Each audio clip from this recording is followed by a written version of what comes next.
एक दिन युवा ड्रैगन हर दिन डेनेरिस के पास बड़ा होता गया, उसकी चमड़ी असाधारण रूप से कठोर होने। हालांकि दूसरों के लिए यह कोई अच्छा संकेत नहीं था। हालांकि ये तीनों दुर्लभ ड्रैगन डेनेरिस द्वारा पाले गए थे, पर वे जंगली और क्रूर जानवर ही थे। शिकार को जिंदा पटक कर मारने के बाद तीनों ड्रैगन आपस में खाना छीनने लगे और ऐसी बर्बर हरकतें डेनेरिस के नियंत्रण से बाहर थीं।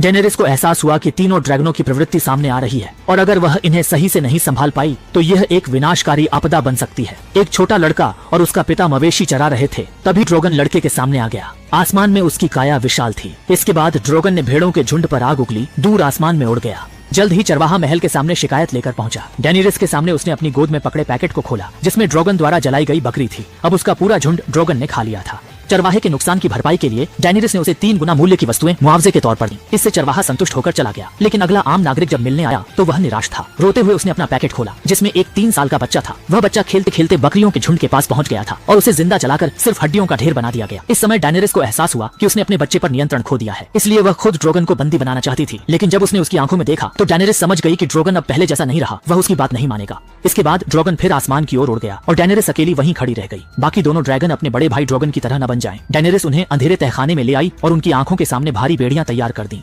इसके बाद डेनेरिस धीरे धीरे आगे बढ़ी। उसने लोहे की बेड़ियां उठा ली। वह बेहद दुखी थी। फिर उसने बेड़ियां अपने बच्चों की गर्दन में डाल दी और बिना पीछे देखे दरवाजे की ओर चल पड़ी। दोनों ड्रैगन खतरे को समझ पाए और मां की ओर जोर से दहाड़ने लगे, लेकिन डेनेरिस ने मन बना लिया था। भले गलती बड़े भाई ड्रैगन की थी, किसी को सजा भुगतनी ही थी। और एक रात बीत गई। बच्चों की चिंता में डेनेरिस फिर तहखाने में आई, लेकिन उसे हैरानी हुई कि नजरों में मां गुस्सा भरा था। वे बिना झिझक आग उगलकर गुस्सा निकालने लगे।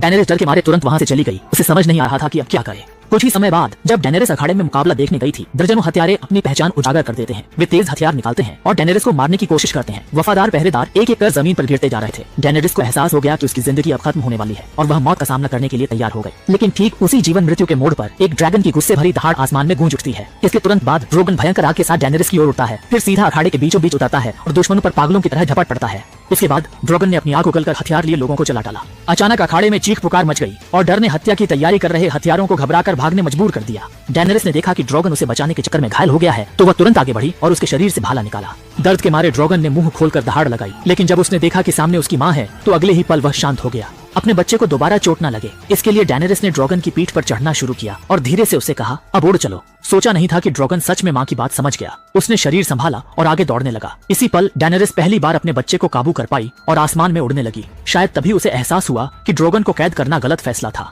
इसके बाद डेनेरिस सबकी नजरों के सामने ड्रैगन को साधकर सुरक्षित रूप से एरना से बाहर निकल गई।